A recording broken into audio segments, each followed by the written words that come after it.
सभी सखियों, सहेलियों को, श्रोताओं को सोनाली पाठक का सप्रेम नमस्कार। चंचल, आपको भी मेरा नमस्कार। नमस्कार सोनाली, आपको भी और सभी सुनने वालों को भी। और आप तो भी सप्रेम नमस्कार कर रही हैं।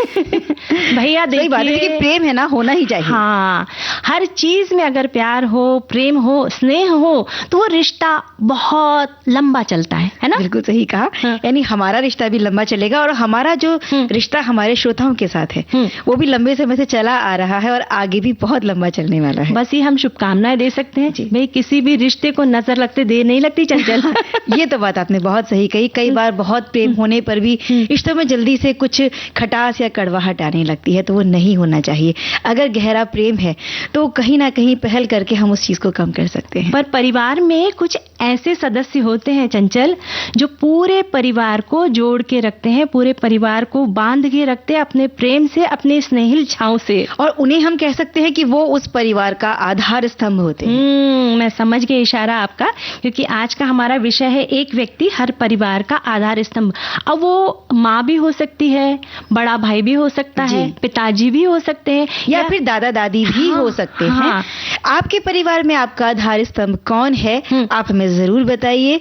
और वो किस तरह से अपनी भूमिका निभाते हैं एक परिवार को एकजुट करके रखने में, इसके बारे में आप हमें बता सकते हैं अपने कमेंट्स के जरिए। यानी कोई घटना के माध्यम से भी लिख सकते हैं कि परिवार में ऐसे संकट की घड़ी आन पड़ी, उस वक्त हमारे दादाजी ने सबको संभाला, या फिर हमारी माँ थी, उन्होंने सबको जोड़ कर रखा। इस तरह से कमेंट्स का बहुत बहुत स्वागत रहेगा। और अगला विषय, इसके अलावा जो व्यक्ति आधार स्तंभ है या किसी भी व्यक्ति में, जरूरी नहीं है कि जो आप कर रहे हैं उसका दिखावा बहुत ज्यादा हो। आपके अंदर एक सादगी होना जरूरी है, और ये सादगी आपके व्यवहार में, आपके रहन सहन में, आपके दिखावे में, हर चीज में कहीं ना कहीं आप को आकर्षक बनाने में भी काम आती है। जरूरी नहीं है कि महिला या पुरुष बहुत बन ठन के निकलना है, बहुत अच्छे ही कपड़े पहनने हैं। कई बार सादा कपड़ों में या सादा बनाव श्रृंगार सा हो, उसमें भी जो एक आकर्षण होता है वो लाजवाब होता है और सबको लुभा भी लेता है। यानी आप कहने वाली है शब्द हमारा, विचार आपके। इसमें हमारा आज का शब्द है सादगी जी। और जब कोई महिला साड़ी पहन के, खासकर जामदानी साड़ी पहन के निकले तो उन्हें सादगी की मूरत भी कहा जा सकता है। जी बिल्कुल। यानी हमारा जो आज साड़ियों की जिस पर हम चर्चा कर रहे हैं उसका इशारा आपने दे दिया कि हम जामदानी साड़ी की चर्चा करने वाले हैं। तो हमारी किन सखियों की वार्डरोब में जामदानी साड़ी को उन्होंने स्थान दिया है, या फिर कौन है जिनकी अभी तक चाहत रहेगी भी जामदानी साड़ी अभी तक नहीं पहनी। होता है ना, हमारा एक कलेक्शन होता है। हमारी जो साड़ियों का कलेक्शन है उसमें हमने बनारसी साड़ी भी ले ली, तांत की साड़ी, कांजीवरम, कोटा डोरिया, जाने कितनी तरह की साड़ियां, लेकिन अभी भी जामदानी साड़ी बाकी है और वो इच्छा मन में कहीं ना कहीं हिचकोले ले रही है। तो वो सखियां भी लिख सकती हैं। जरूर खरीदना चाहिए। और साथ में व्यंजन भी है आज भाई। तो व्यंजन इतने सारे हमारे पास रेसिपी आ चुकी है जिससे पता लगता है कि प्याज सभी को अपने खाने में शुमार करना अच्छा लगता है। यानी वो राजा की तरह है, हर सब्जी में चला जाता है, पकौड़ियों में चला जाता है ना। और सबके साथ वो इस तरह से घुल मिल जाता है ना कि उसके स्वाद बढ़ाने के साथ में उसकी कई बार अगर हमें तादाद भी बढ़ानी हो ना किसी सब्जी की, तो भी काम देता है। और अगर कई बार सब्जी लगता है एक ही है तो रायते में डाल दो या सिर्फ सलाद बना लो, उसको किसी अन्य सब्जियों के साथ उसको टुकड़े टुकड़े करके डाल दो, तो वो स्वाद भी प्याज जो है क्रिएटिविटी का भी काम करता है। और अभी गर्मियां हैं तो इनमें भी बहुत वो उपयोगी है। खैर बातें बहुत सारी होंगी इस विषय पर, लेकिन फिलहाल मुझे लगता है कि एक गीत सुन लेते हैं। सुनते हैं गीत।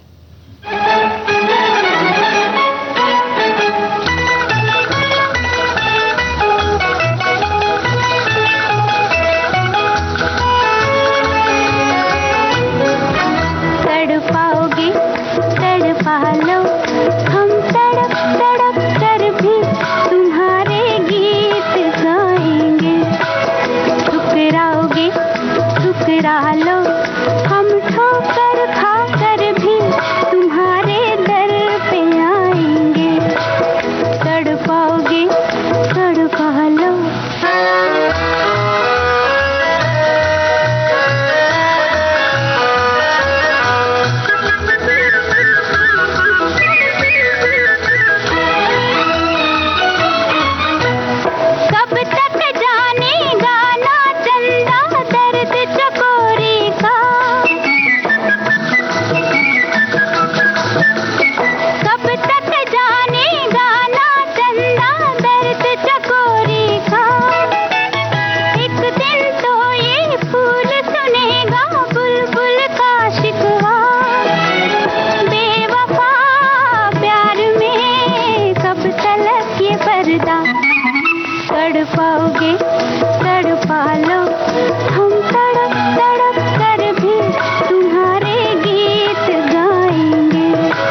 तड़पाओगे तड़पा लो।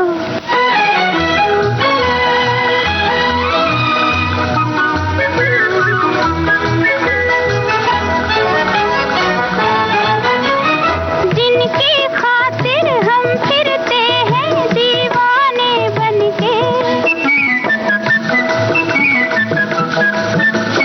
जिनकी खातिर हम फिरते हैं दीवाने बनके, वो हमसे जब मिलते हैं तो बेगाने बनके, इश्क में रह गए हम फसाने बनके। तड़पाओगे तड़पा लो, हम तड़प तड़प कर भी तुम्हारे गीत गाएंगे। तड़पाओगे तड़पा लो।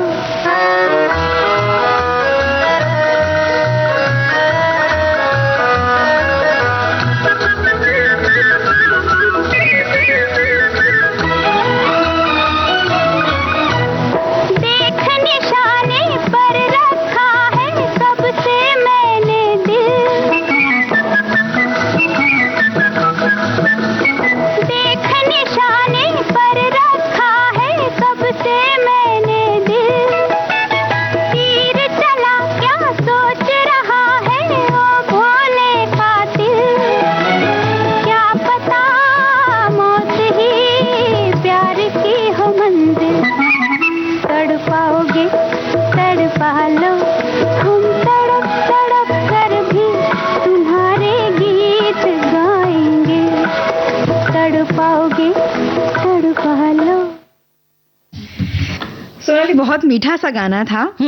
और ये गाना सुनकर मुझे याद आया कि अभी हाल के दिनों में ये गाना इतना लोकप्रिय हुआ क्योंकि खास तौर पे जो लोग मोबाइल को ज्यादा स्क्रॉल करते हैं या रील्स बनाते हैं, रील्स देखते हैं, वो इस बात से जरूर वाकिफ होंगे क्योंकि ये गाना इन रील्स में बहुत देखने सुनने में आया। और ये पुराने गाने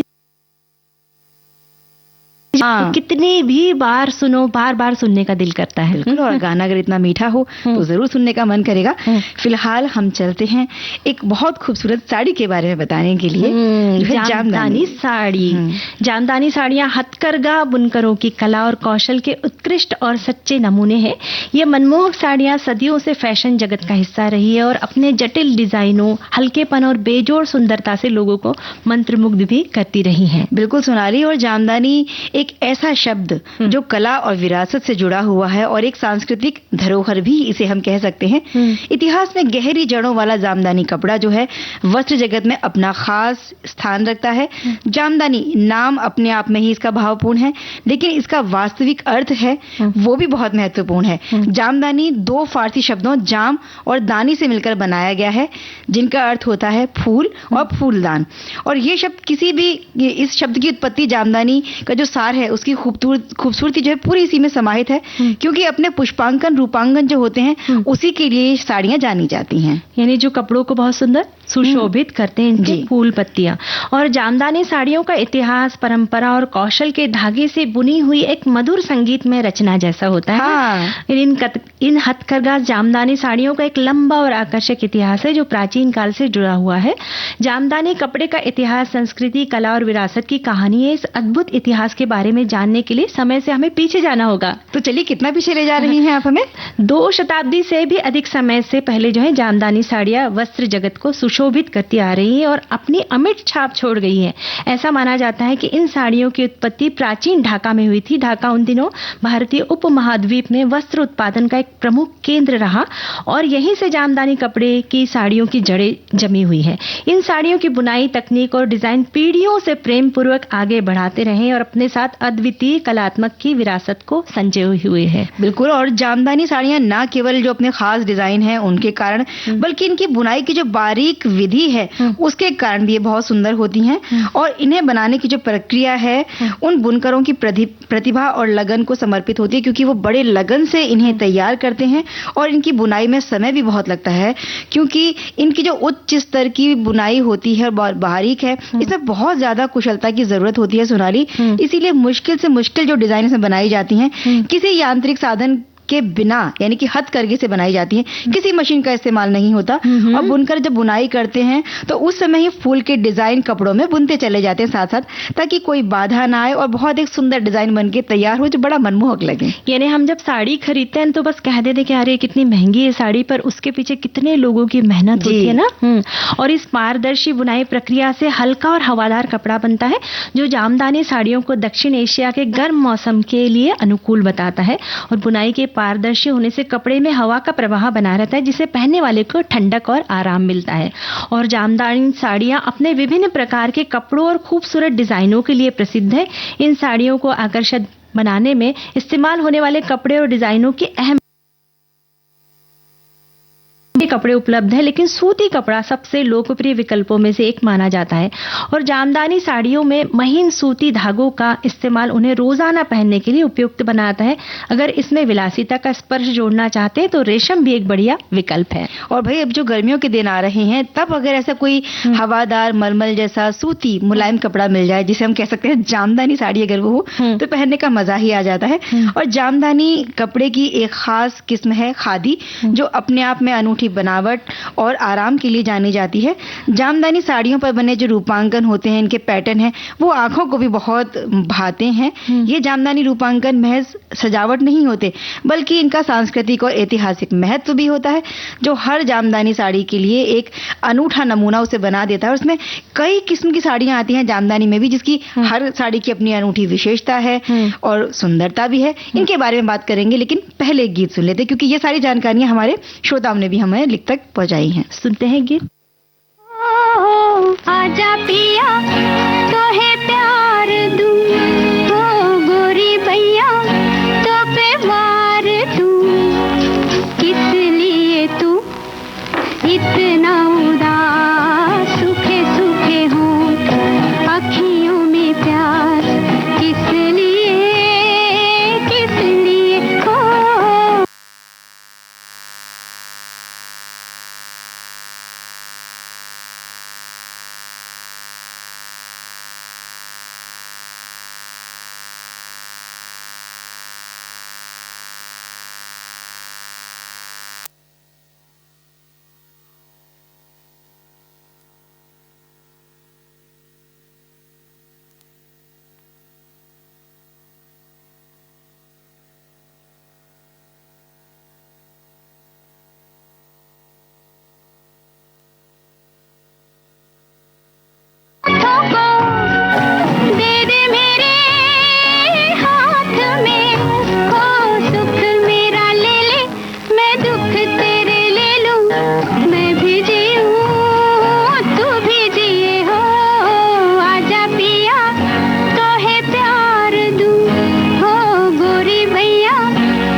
तो हम बात कर रहे थे जामदानी साड़ियों के बारे में और इसके जो अलग अलग प्रकार हैं उनके बारे में। तो इसमें होती है एक ढाकाई जामदानी साड़ी जो अपनी सुंदरता और शिल्प कौशल के लिए जानी जाती है। खादी जामदानी जो है इसकी जिस तरह की बनावट है या हाथ से बुने जाते हैं ना कपड़े, तो इसीलिए पसंद की जाती है। और एक होती है बंगाली जामदानी साड़ी। तो बंगाली जो ड्रेपिंग होता है, स्टाइल बड़ा अच्छा होता है और बड़ी शालीनता दिखती है इसमें, इसीलिए भी साड़ियां पसंद की जाती हैं। और सबसे ज्यादा जो प्रसिद्ध है या जो पसंद की जाती है वो होती है हजार बूटी जामदानी, जिसका अर्थ है हर बुनाई में हजार फूल। और ये उत्कृष्ट रचना फूलों के अलंकरण से सजी हुई होती है जो कि अद्भुत लगती है देखने में। हजार बूटी जामदानी उन कारीगरों के कौशल और मेहनत का उदाहरण भी है सोनाली, जो इस कला को जीवंत बनाए रखने के लिए लगातार कोशिशें भी कर रहे हैं। और चंचल, ऐसा कहा जाता है कि ये साड़ियां महंगी होती है, तो जामदानी साड़ियां बेहद खूबसूरत तो होती है लेकिन इनकी कीमत अन्य साड़ियों की तुलना में काफी अधिक होती है। इन हस्त निर्मित वस्त्रों के इतने महंगे होने के कारण, जैसे सबसे पहले बुनाई की प्रक्रिया बेहद श्रम साध्य है। कुशल कारीगर प्रत्येक साड़ी को बनाने में बहुत समय और मेहनत लगाते हैं। डिजाइन जटिल होते हैं और बुनाई की तकनीक पारदर्शी होती है। इसके लिए उच्च स्तर की कुशलता और सटीकता की आवश्यकता होती है। और हम सिर्फ कह के बस बाजू में हो जाते कि बहुत महंगी भाई साड़ी पर, है ना, उसके पीछे जो मेहनत है वो मेहनत है। हाँ। और ये जो आपने बताया ना अभी कि यही जानकारी हमारे श्रोताओं ने भी लिखकर भेजी है और ये अपनी बेजोड़ सुंदरता और हल्केपन के कारण अन्य वस्त्रों से बिल्कुल अलग हैं। ये साड़ियां महज साधारण कपड़े नहीं होते बल्कि कला और विरासत का प्रतीक भी हैं। जामदानी की बुनाई प्रक्रिया से ऐसा कपड़ा बनता है जो हल्का भी होता है और हवादार भी होता है और रोजमर्रा में पहनने के लिए तो एक आदर्श विकल्प होता है। और इन साड़ियों की उत्पत्ति बंगाल के मैदानों, विशेष रूप से बांग्लादेश के ढाका में हुई, जैसे हम शुरुआत में बता चुके हैं। हालांकि जामदानी साड़ियों का आकर्षण सीमाओं को पार करते हुए बहुत सारे अलग अलग क्षेत्र में, अलग अलग राज्यों में भी फैला है और हर पहनने वाला अपने ढंग से इसकी तारीफ करता है और व्याख्या भी करता है। और आज फैशन की दुनिया में निरंतर बदलाव होते नजर आ रहे हैं, तब भी जामदानी साड़ियां अपना स्थान बनाए हुए है। इसकी सुंदरता और समृद्ध सांस्कृतिक विरासत ये सुनिश्चित करती है कि ये आधुनिक फैशन में हमेशा प्रासंगिक बनी रहे।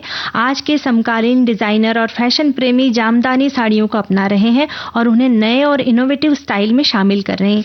ये साड़ियां अब केवल पारंपरिक आयोजनों तक ही सीमित नहीं बल्कि दुनिया भर के फैशन रनवे और रेड कारपेट पर अपनी अलग पहचान बना रही है। और जामदानी साड़ी पहनने का तरीका इसे खूबसूरती और भव्यता को इसकी बढ़ा देता है। हालांकि साड़ी पहनने के बहुत तरीके हो सकते हैं लेकिन बंगाली साड़ी में शैली जो है वो विशेष रूप से लोकप्रिय और प्रतीकात्मक होती है। बंगाली शैली में जामदानी साड़ी पहनने का तरीका ये होता है कि पल्लू को सिर से थोड़ा सा ढीला करके, इसके सिरे को ढीला करके करीने से कंधे पर खूबसूरती से लपेटा जाए और ये शैली जो है साड़ी के रूपांकन और डिजाइनों को उभार कर दिखाती है, जिससे शादियों में, त्योहारों में, सांस्कृतिक जो कार्यक्रम होते हैं हर जगह इसे पहनना बहुत अच्छा लगता है। और जामदानी साड़ियों का, चंचल, इनका भविष्य बड़ा ही उज्जवल है क्योंकि ये अपनी समृद्ध परंपरा के सार को संरक्षित करते हुए लगातार अनुकूलन और विकास कर रही है। जामदानी साड़ियों का सफर इतिहास, संस्कृति और परंपरा की एक यात्रा रही है। प्राचीन ढाका में उत्पन्न होकर समकालीन फैशन जगत में अपनी प्रासंगिकता बनाए रखते हुए जामदानी साड़ियां कलात्मक प्रतिभा और सुंदरता की गाथा सुनाती है। और जामदानी साड़ियों का भविष्य उज्जवल दिखता है क्योंकि वे अपनी विरासत के प्रति सच्ची रहते हुए लगातार बदलते फैशन परिदृश्य के अनुकूल भी ढल रही है। बिल्कुल सही बात है। और हम भी कार्यक्रम में आगे बढ़ते हैं एक खूबसूरत से गाने के साथ। सुनते हैं गीत। रेशम की डोरी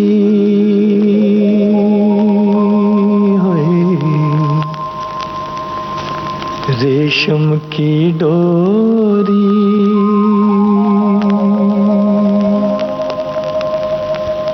कहाँ जय हो निंदिया चुरा के चोरी चोरी रेशम की डोरी हो रेशम की डोरी हो कहाँ जय हो निंदिया चुरा के चोरी चोरी रेशम की डोरी रेशम की डोरी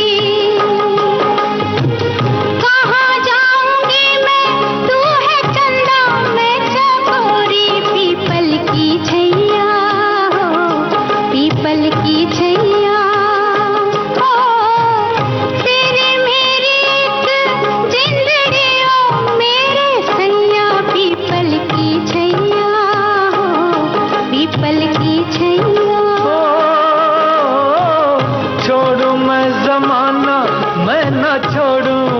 तेरी भैया पीपल की छैया है, पीपल की छैया।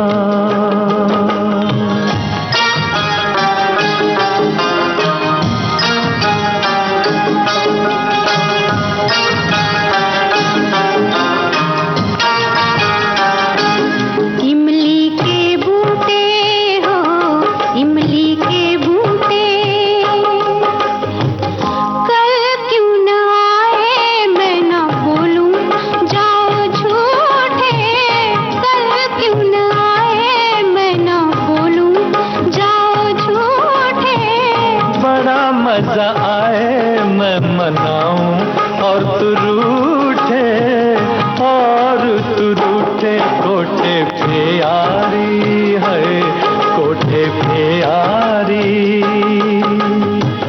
तेरे नाम कर दूं जिया ले या पटवारी। कैसा पटवारी हो, कैसा पटवारी।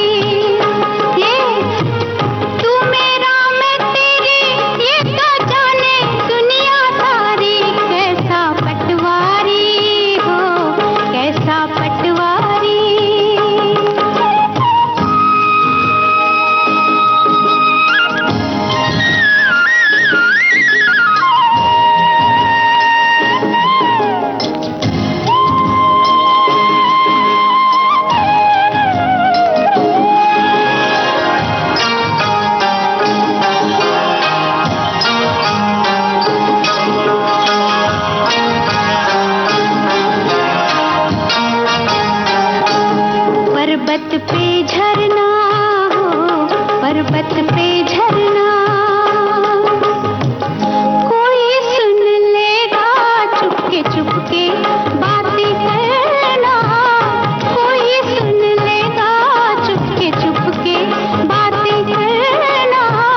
प्यार किया तो बदनामी से क्या डरना, क्या डरना।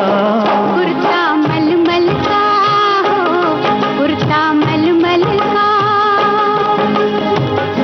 आज तो जाती हूँ मैं, ले ले वादा कल का। कुर्ता मलमल का है, कुर्ता मलमल का। ओ,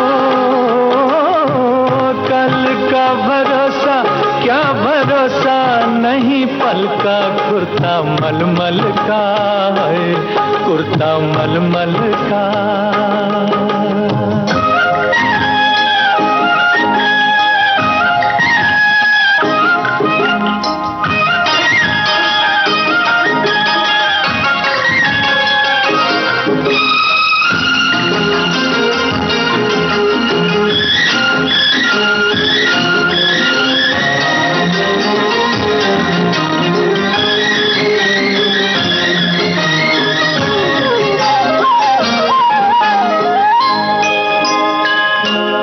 अंबर पे तारे हैं, अंबर पे तारे,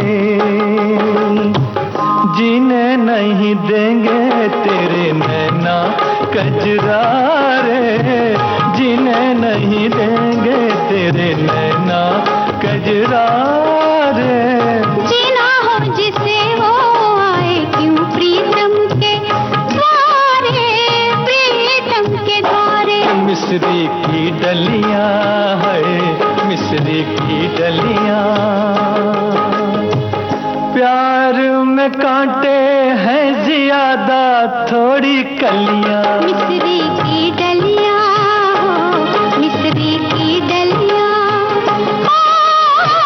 कांटे हो या कलियां, फीकी गलियां, फीकी गलियां।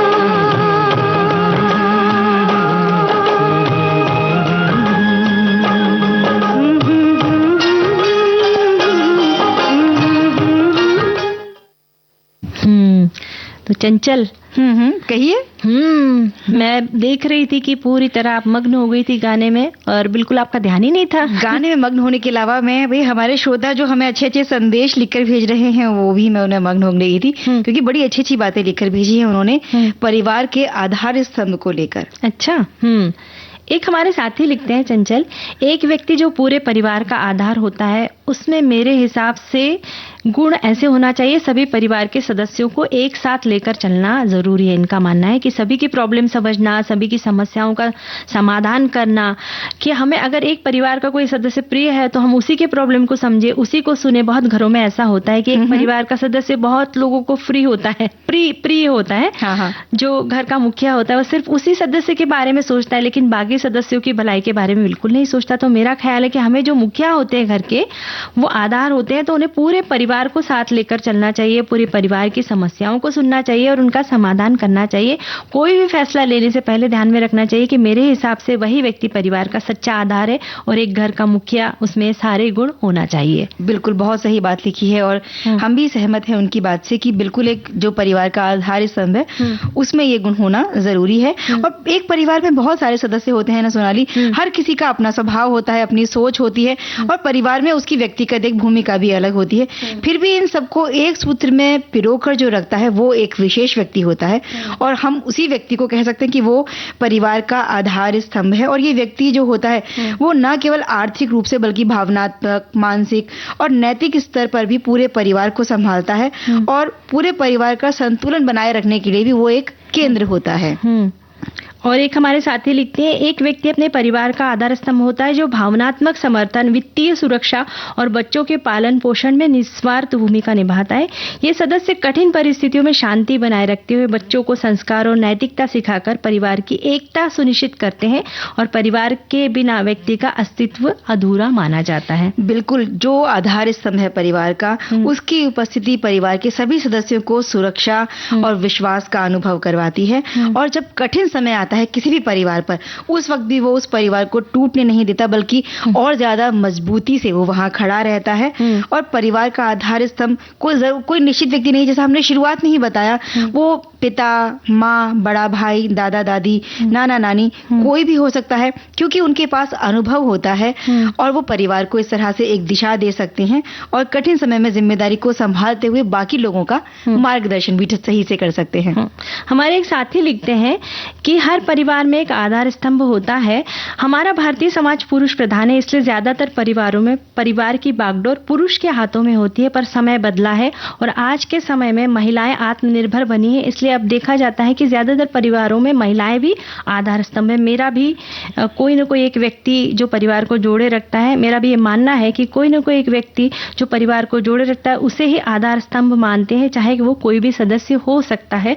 वैसे पुराने जमाने की बात की जाए तो जरूरी नहीं है चंचल की पढ़ी लिखी महिलाएं भी हो। हमारे घर में जो दादी नानी हुआ करती थी, कभी स्कूल नहीं गई, पर इतने प्यारे अंदाज से परिवार को संभाल कर रखती थी, खेती बाड़ी संभालती थी। भले ही उन्हें जोड़ घटाना, गुणा भाग नहीं सीखा उन्होंने, पर इतने अच्छे अंदाज में उनका ऐसा दबदबा होता था ना कि लोग मिसाल देते थे उनकी। और कई बार शिक्षित व्यक्तियों से ज्यादा ज्ञान और अनुभव उनके पास में होता है और हमें भी कई बार तो उनके अनुभव हमारी जो शिक्षा है उससे बढ़कर लगते हैं। ये बात सही है। और जो परिवार का मुखिया है या आधार स्तंभ है, वो अपने सुखों को त्याग कर भी परिवार के हित को हमेशा प्राथमिकता देता है।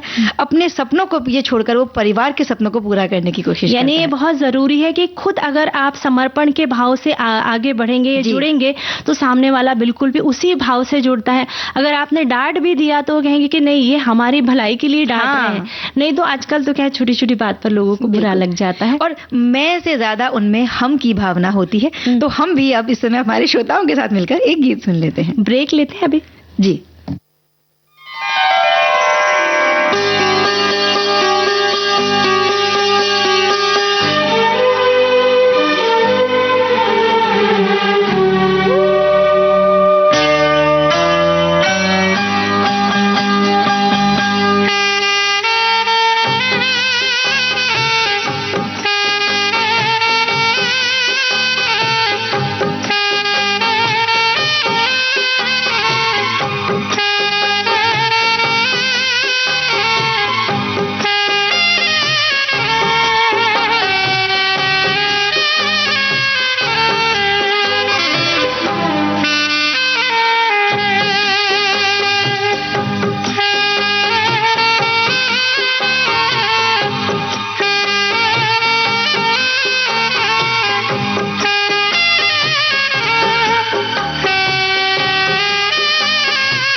देखो, मैंने आपसे कहा कि हम गीत सुनना चाहते हैं, लेकिन समय के अनुसार आप हमें एक अंतराल पर ले गए, तो बात को थोड़ा सा आगे बढ़ाते हैं। अभी यहाँ पर मैं मुखिया हो गई हूँ। बिल्कुल, और भाई कहा ना, जो सही निर्णय वही लेना होता है, तो समय की मांग यही थी कि एक अंतराल ले लिया जाए। तो गीत हम आगे सुनेंगे, फिलहाल मैं बताती हूँ हमारे श्रोता क्या लिखते हैं। उन्होंने लिखा है कि एक परिवार का आधार, परिवार में एक बड़े मुख्य व्यक्ति की भूमिका अहम होती है जो परिवार को जोड़े रखता है। और मुझे याद आता है कि हमारे घर में दादाजी मुख्य होते थे और उनके दिशा निर्देश के अनुसार ही हमारे घर के सभी सदस्य मिलकर रहते थे। जैसा वो कहते थे वैसा हम सब मानते थे। उनका डर भी सभी को काफी लगता था। एक तरह से उन दिनों हमारे घर पर राष्ट्रपति शासन जैसा माहौल रहा करता था। पर वो हमारी भलाई के लिए होगा ना। बिल्कुल सही बात है।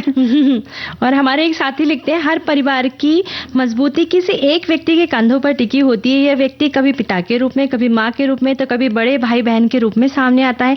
वही मुश्किल समय में निर्णय लेता है, सबको जोड़े रखता है, परिवार को आगे बढ़ाने की दिशा देता है।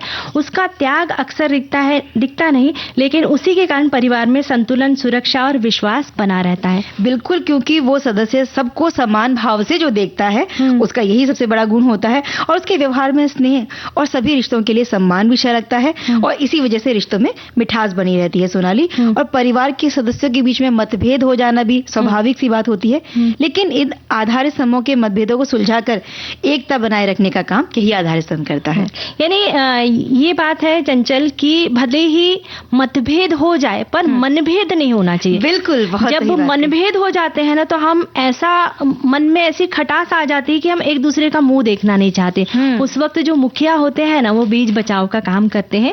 एक हमारे साथी ने लिखा है चंचल कि परिवार का मुखिया वरिष्ठ हो जरूरी नहीं, कभी कभी बुजुर्ग सब कुछ सौंप कर विश्वास के साथ किसी भी सदस्य को उस परिवार की देखभाल सौंप देते हैं। वही कार्य मुखिया के रूप में सभी निर्णय लेकर सभी के हितों का ध्यान रखता है। वो मुखिया न होते हुए मुखिया के रूप में आधिकारिक हो जाता है।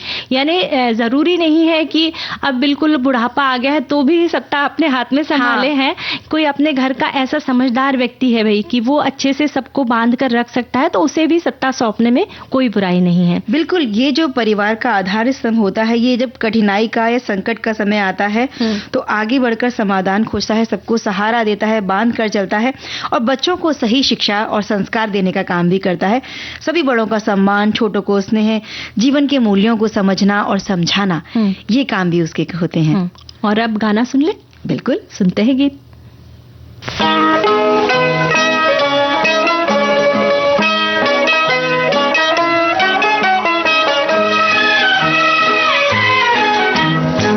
रंग दिल की धड़कन भी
भाई रंग दिल की धड़कन लाती है, साथ में उस व्यक्ति की मेहनत भी हमेशा रंग लाती है जो पूरे परिवार को जोड़ कर रखता है, जो परिवार का आधार स्तंभ होता है। खासकर व्यक्ति वो कहते हैं कि एक परिवार की मजबूत नींव होता है। ये हमारे एक श्रोता ने लिखकर बात भेजी है, और जिस पर पूरे परिवार की खुशियां टिकी होती हैं इस नींव पर। वो न केवल आर्थिक रूप से बल्कि भावनात्मक रूप से सबको सहारा देता है। उसकी मेहनत, त्याग और जिम्मेदारी ही परिवार को जोड़कर रखती है। ऐसा व्यक्ति सम्मान और सहयोग करने के लिए घर के हर सदस्य का कर्तव्य होता है, क्योंकि वो परिवार की असली ताकत भी होता है। एक हमारे साथी लिखते हैं, वैसे तो परिवार को जोड़कर रखने में घर का हर सदस्य एक कड़ी के समान होता है। उसमें सबसे अहम भूमिका घर के वरिष्ठ सदस्य माता पिता या दादा दादी की होती है, जो एक पेड़ के समान होते हैं। उस पेड़ रूपी दादा दादी के परिवार का हर सदस्य एक डाली समान होता है, जो उस तने के साथ जुड़े हुए होते हैं। फिर भी गृहिणियों की भूमिका कम नहीं मानता, जो घर के माहौल को भावनात्मक जुड़ाव के साथ दैनिक व्यवस्था को सुदृढ़ करने में बड़ा रोल निभाती है। हालांकि ये सामूहिक जिम्मेदारी होने के उपरांत हम उसे नारी शक्ति को पूरा मार्क दे सकते हैं। क्या बात है, बहुत सही बात इन्होंने लिखी है। वैसे हम कह सकते हैं कि हर परिवार में एक ऐसा व्यक्ति होता है जो बिना किसी स्वार्थ और अपेक्षा के अपने कर्तव्यों का निर्वाह करता है, अपने त्याग और धैर्य और प्रेम से पूरे परिवार को एक साथ बांधे रखता है। वो व्यक्ति भले ही मंच पर ना दिखे, उसकी प्रशंसा ना हो, लेकिन उसका योगदान अनमोल और अविस्मरणीय होता है। वही व्यक्ति वास्तव में उस परिवार का आधार स्तंभ होता है, जिसके सहारे परिवार सुख, शांति और एकता के साथ आगे बढ़ता है। और वो इंसान ना बहुत सादगी पूर्ण व्यवहार से लोगों का दिल जीत लेता है। बिल्कुल, मैं इशारा आपका समझ रही हूँ, क्योंकि अगला विषय जिस पर हम बातचीत करने वाले हैं वो है शब्द हमारा विचार आपके, और हमने शब्द चुना है सादगी। सादगी पर अपने विचार भर भर कर हमारे श्रोताओं ने हम तक पहुंचाए हैं, और बड़े अच्छे शब्दों में उन्होंने इस चीज को पिरोया है। हमारे श्रोता लिखते हैं कि सादगी जीवन का वो सर्वोच्च कला है जो दिखावे के शोर से दूर आंतरिक शांति और संतोष प्रदान करती है। ये कम आवश्यकताओं के साथ स्वाभाविक और ईमानदार तरीके से जीने का एक दृष्टिकोण है। जीवन को अर्थपूर्ण, तनाव मुक्त और सुखी भी बनाता है। सादगी में ही सबसे बड़ा सुख और सुंदरता निहित है। और इस पर ये आगे लिखते हैं कि सादगी आंतरिक शांति का मार्ग है, सच्चा आकर्षण है, दिखावे से परे है, आत्मसंतुष्टि है, कम ही ज्यादा है। और सादगी का अर्थ है कि आवश्यकताओं, सादे रहन सहन और विचारों के साथ जीना। सादगी एक कमजोर स्थिति नहीं बल्कि एक शक्तिशाली गुण है, जिसमें हम सच्चे मूल्यों की तरफ वापस लौट सकते हैं। एक हमारे साथी लिखते हैं, सादगी केवल कपड़ों से नहीं झलकती। सादगी का मतलब है जीवन में दिखावे, आडंबर और जटिलता का अभाव। ये सरलता, निश्चलता और सादापन से जीने की कला है, जहां व्यक्ति अपनी जरूरतों को न्यूनतम रखकर सहज और स्वाभाविक जीवन व्यतीत करता है। महंगे कपड़ों, आभूषणों या बनावटी व्यवहार के बजाय सादा रहन सहन और खान पान, सरल व्यवहार, मन में छल कपट ना होना, भोलापन और सीधा सच्चा आचरण, कम संसाधनों में खुशी खुशी जीवन गुजारना, दिखावे के बजाय प्रकृति के करीब सहज तरीके से जीना, जैसा है वैसे ही बने रहना, बिना किसी दिखावे के, बिना किसी आडंबर से। यानी इन्होंने तन और मन दोनों की बात कही है जी। यानी कुछ कुछ ऐसे लोग होते हैं कि दिखावे में बहुत सादगी से रहते हैं पर मन में उनके कपट होता है, पर ऐसा नहीं। कुछ लोग जो है मन से बहुत भोले भाले होते हैं पर उनका रहन सहन बहुत अच्छा होता है। तो हमें तन और मन दोनों से सादगी पूर्ण व्यवहार रखना चाहिए। इस तरह के सोनाली बहुत सारे बहुत बड़े जो व्यक्तित्व रहे हैं जी, वो इस तरह की चीजों के लिए हमें प्रेरणा देते हैं, जिनके पास ना शिक्षा की कोई कमी रही, ना आर्थिक स्तर पर कोई उनके पास कमी थी, लेकिन फिर भी उनका जीवन इतना सादा और रहता है। और जो अपने सिर्फ जो उनके ऊंचे विचार हैं उनकी सुंदरता उनमें झलकती है। जरूरी नहीं कि आपके पास अगर बहुत पैसा है तो आपको एक बहुत बड़ा शानदार घर ही बनाना है, हालांकि रहना 2 कमरों में ही होता है। तो ये आपके ऊपर है कि आप कितनी सादगी से रहते हैं। और आपके पहनावे में जरूरी नहीं कि आपके हजारों के वार्डरोब के कपड़े आपके वार्डरोब में होने चाहिए, महंगे बिल्कुल महंगा ना हो, लेकिन कपड़ा आपका साफ सुथरा अगर है ना तो वो आपकी सुंदरता को 4 चांद लगा देता है और वो आदमी दिल जीत लेता है ना। बिल्कुल सही बात है। एक हमारे साथी लिखते हैं, सादगी जीवन का सबसे बड़ा गहना है जो दिखाई नहीं देता पर आपके आसपास रहने वाले लोगों को महसूस होता है। इसलिए आप सरल बनकर रहिए, फिर आप देखिए कि आप का सभी सम्मान और प्यार करेंगे। हमारे एक श्रोता ने अपने विचार लिखकर हमें भेजे हैं कि मेरे हिसाब से सादगी वो जीवन है जिसमें रहते हुए हम सब कुछ कर सकते हैं। हम बिना किसी दिक्कत के या बिना जल्दबाजी के, बिना किसी कहते हैं कि एकदम हावरतपना जो होता है उसके, हम बहुत उसके बिना भी सादगी से काम कर सकते हैं। काम का प्रभाव बहुत अच्छा पड़ता है और सादगी हमारे जीवन को एक नई दिशा देती है। जितना हम अपने जीवन साथी के साथ जिएंगे, उनकी खुशी से रहेंगे उनके साथ में, वो ज्यादा बेहतर है। एक साथी लिखते हैं, सादगी से जीना भी एक कला है, यानी कम में ज्यादा ढूंढना। इससे जीवन को जटिलताओं से मुक्त कर उसे अर्थपूर्ण बनाना है। आज के समय में सादगी का मतलब सूचनाओं के बोझ से बचना भी है। सोशल मीडिया की चकाचौंध से दूर रहकर परिवार के साथ समय बिताना भी जीवन को सरल बनाता है। तो अब पहले गाना सुन लेते हैं, बाद में अन्य विचार पढ़ेंगे। सुनते हैं गीत।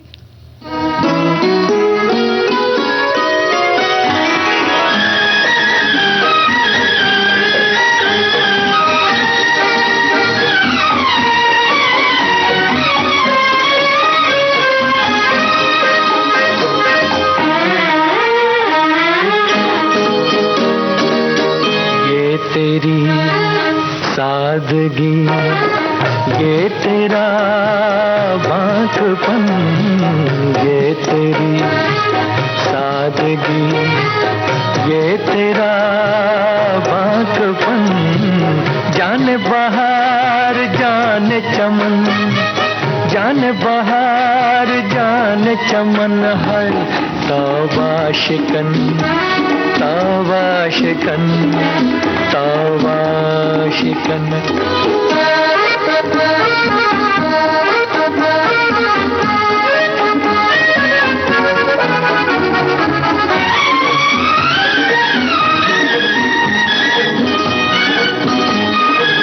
चाल में शोखिया या नशीली बिजलियां, चाल में शोखिया या नशीली बिजलियां, हर तरफ ये शोर है, गिर पड़ेगा आसमां, पर तेरी खामोशी अल्लमा, अल्लमा, ये तेरी सादगी, ये तेरा बांकपन, जान बहार जान चमन, हर तौबा शिकन, तौबा शिकन, तौबा शिकन।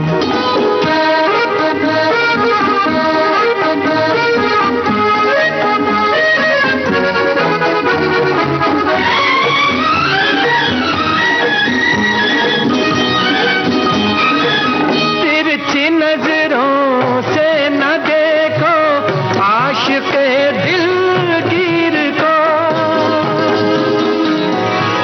तिरछी नजरों से न देखो आशिक़े दिलगीर को, कैसे तीरंदाज हो सीधा तो कर लो तीर को, ये गया दिल मेरा अलविदा, अलविदा, ये तेरी सादगी, ये तेरा बांकपन, ये तेरी सादगी, ये तेरा बांकपन, जान बहार जान चमन, जान बहार जान चमन, हर तौबा शिकन, तौबा शिकन, तौबा शिकन।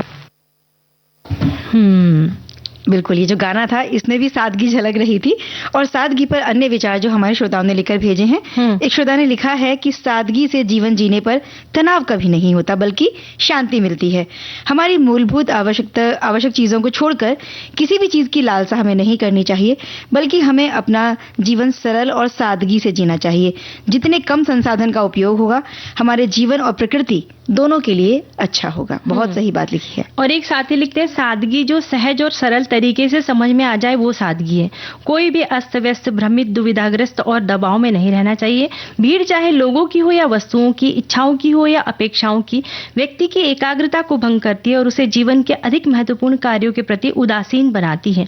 भीड़ में खुद को गुम होने से बचाने का प्रयास ही सहज सरल जीवन की कुंजी है।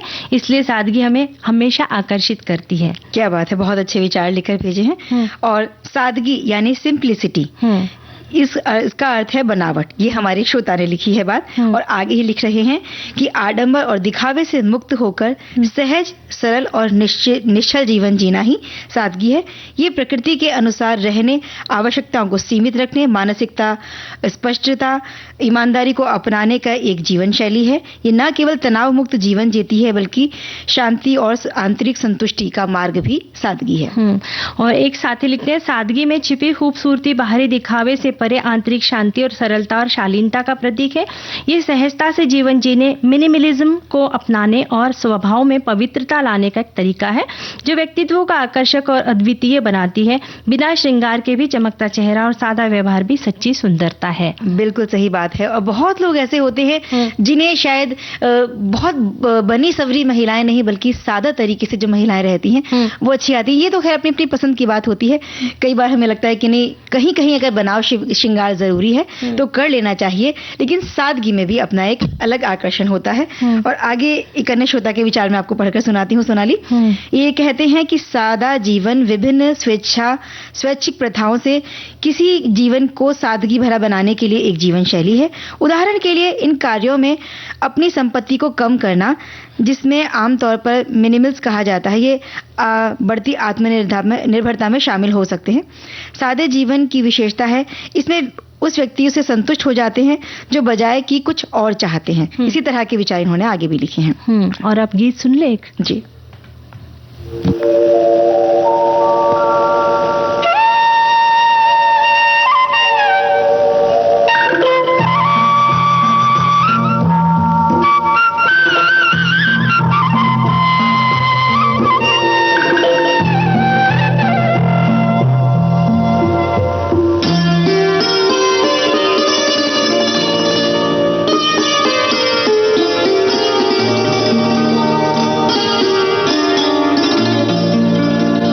चांद सी महबूबा हो मेरी, कब ऐसा मैंने सोचा था।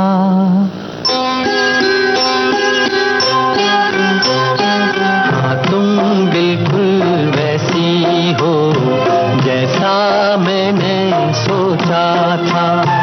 चांद सी महबूबा हो मेरी, कब ऐसा मैंने सोचा था। हाँ, तुम बिल्कुल वैसी हो जैसा मैंने सोचा था।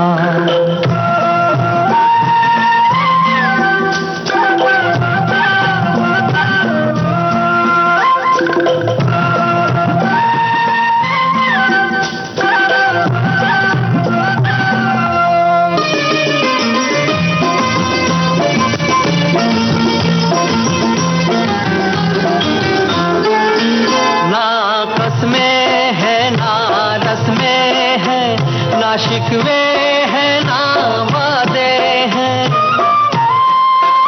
आपस में है ना रस्में हैं, ना शिकवे हैं ना वादे हैं।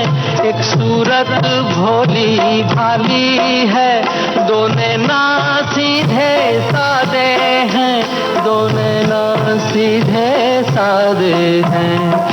ऐसा ही रूप ख्यालों में था, ऐसा मैंने सोचा था। हाँ, तुम बिल्कुल ऐसी हो जैसा मैंने सोचा था।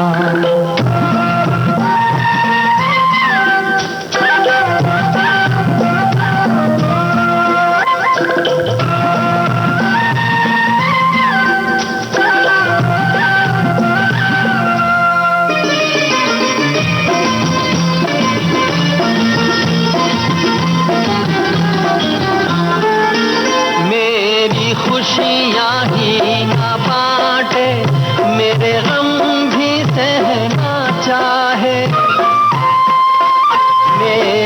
खुशियाँ ही ना बांटे, मेरे गम भी सहना चाहे, देखे ना ख्वाब वो महलों के, मेरे दिल में रहना चाहे, मेरे दिल में रहना चाहे। इस दुनिया में कौन था ऐसा जैसा मैंने सोचा था, हाँ तुम बिल्कुल वैसी हो जैसा मैंने सोचा था। चांद सी महबूबा हो मेरी कब, ऐसा मैंने सोचा था, हाँ तुम बिल्कुल वैसी भाई हमारे श्रोता लिखते हैं कि प्याज हर रसोई की जान है और इनसे बनने वाले व्यंजन भी स्वाद से भरपूर होते हैं। चाहे कुरकुरे प्याज के पकोड़े हो, मसालेदार प्याज की सब्जी हो या फिर सलाद में कच्ची प्याज, हर रूप में इसका स्वाद अलग मजा देता है। प्याज ना केवल खाने का स्वाद बढ़ाता है बल्कि कई व्यंजनों की पहचान भी बन जाता है। तो देखते हैं क्या व्यंजन है। एक प्याज के पराठे लिखकर भेजे एक सखी ने हमारे। प्याज को महीन महीन बारीक बारीक काट ले, इसमें नमक, अदरक, हरी मिर्च, कुटा हुआ लहसुन, मंगरेला, अजवाइन डालकर इसे कुछ देर तक छोड़ दे। कटे हुए प्याज में को किसी कपड़े में डालकर इसे पानी निचोड़ ले और इसी पानी से पराठे का मुलायम आटा गूंथ ले और कटे हुए प्याज भरावन में आप उसमें सूखा आटा भी मिला सकते हैं और पराठों को स्टफ करके इसे घी या तेल या सॉस के साथ सेक ले और गरम गरम पराठे चटनी के साथ खाएं, चाय के साथ भी खा सकते हैं। और प्याज में भुना बेसन और इसमें साथ में मोटा सेव भी भर सकते हैं तो और भी स्वाद बढ़ा देगा। हाँ, तो भाई ये सिर्फ सब्जी के लिए ही नहीं, आप इसे पराठे बनाने के लिए भी इस्तेमाल कर सकते हैं। और हमारे हमारे पास जो कमेंट आया है, इन्होंने लिखा है कि बरसात के दिनों में जब सब्जियों की बड़ी किल्लत हो जाती है तब प्याज की सब्जी बहुत बनाई जाती है। इसमें प्याज के पतले पतले लच्छे काट लेने हैं, फिर इसमें हरी मिर्च, अदरक, लहसुन का पेस्ट, थोड़ी बारीक कटी हुई हरी धनिया, नमक, अजवाइन, बेसन मिलाकर इसके पकौड़े जैसा एक घोल तैयार कर लिया जाता है और इसे डीप फ्राई करके पकौड़ी की तरह से निकाल लीजिए। इसे अप्पे मोड में सेक लें। किसी बर्तन में थोड़ा सा ग्रीस लगाकर इसे स्टीम में भी पकाया जा सकता है। तले हुए पकौड़े या फिर अदरक, प्याज, लहसुन के टमाटर ग्रेवी के साथ डाल दे तो अच्छी सी सब्जी बनकर तैयार हो जाती है। और स्टीम किए हुए जो होते हैं इन्हें ठंडा होने पर काट कर शैलो फ्राई करके स्नैक्स की तरह भी आप इन्हें खा सकते हैं और टमाटर की ग्रेवी में डालकर सब्जी की तरह भी इन्हें खाया जा सकता है। तो आप गीत सुन लेते हैं।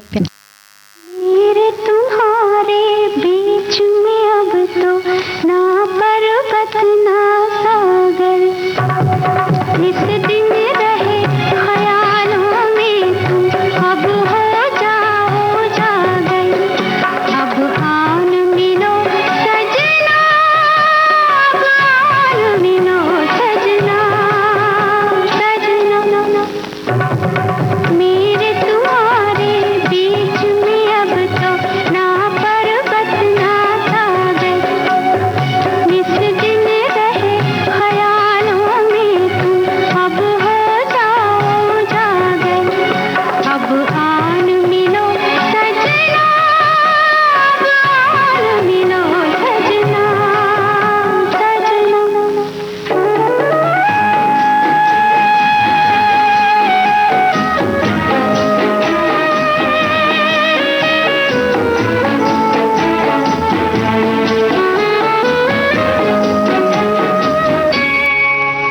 आया मदमाता सावन, फिर रिमझिम की रुत आई, फिर मन में बजी शहनाई, फिर प्रीत ने ली अंगड़ाई। आया मदमाता सावन, फिर रिमझिम की रुत आई, फिर मन में बजी शहनाई, फिर प्रीत ने ली अंगड़ाई। मेरे तुम्हारे बीच में अब तो ना पर्वत ना सागर, इस दिन रहे ख्यालों में तुम, अब हो जाओ जागर, अब आन मिलो सजना, अब आन मिलो सजना, सजना।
सोनाली, आज बहुत अच्छे संदेश हमें श्रोताओं के मिले, जिसमें परिवार के आधार स्तंभ की बात हुई, सादगी की बात हुई, लेकिन अब समय पूरा हो चला है कार्यक्रम का, बस इजाजत लेने का समय है। तो बस इजाजत दीजिए चंचल वर्मा को और सोनाली पाठक का नमस्कार।